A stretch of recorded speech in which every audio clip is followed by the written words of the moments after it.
senatorial aspirant Rodante Marcoleta, bumisita daw po sa lalawigan ng Rizal. Ibabalita po yan ni Tantan Alcantara. Tan!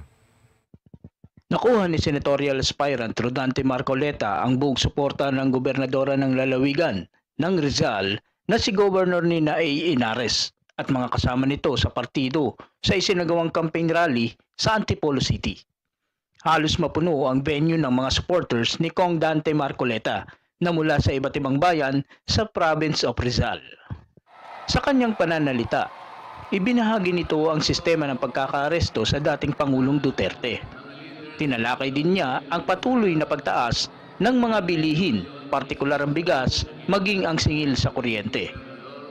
Sa tuntunin po ng ICC, kailangan po ay meron pang isang taon bago magkaroon ng effectivity ng withdrawal. Sa mga tuwid, March 2019, effective na po yung withdrawal sapagkat isang taon na po ang nakaraan.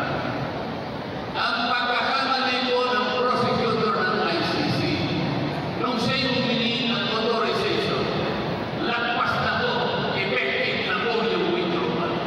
Ito po yung ayaw nila.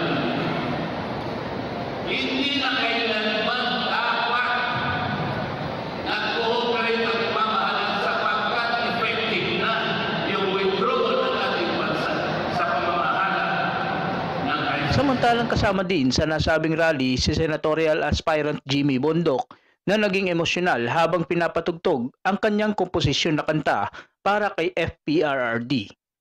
Buong pasasalamat naman ni senatorial aspirant Rodante Marcoleta sa lahat ng mamamayan ng Rizal sa kanilang pagbibigay suporta sa isinagawang campaign rally.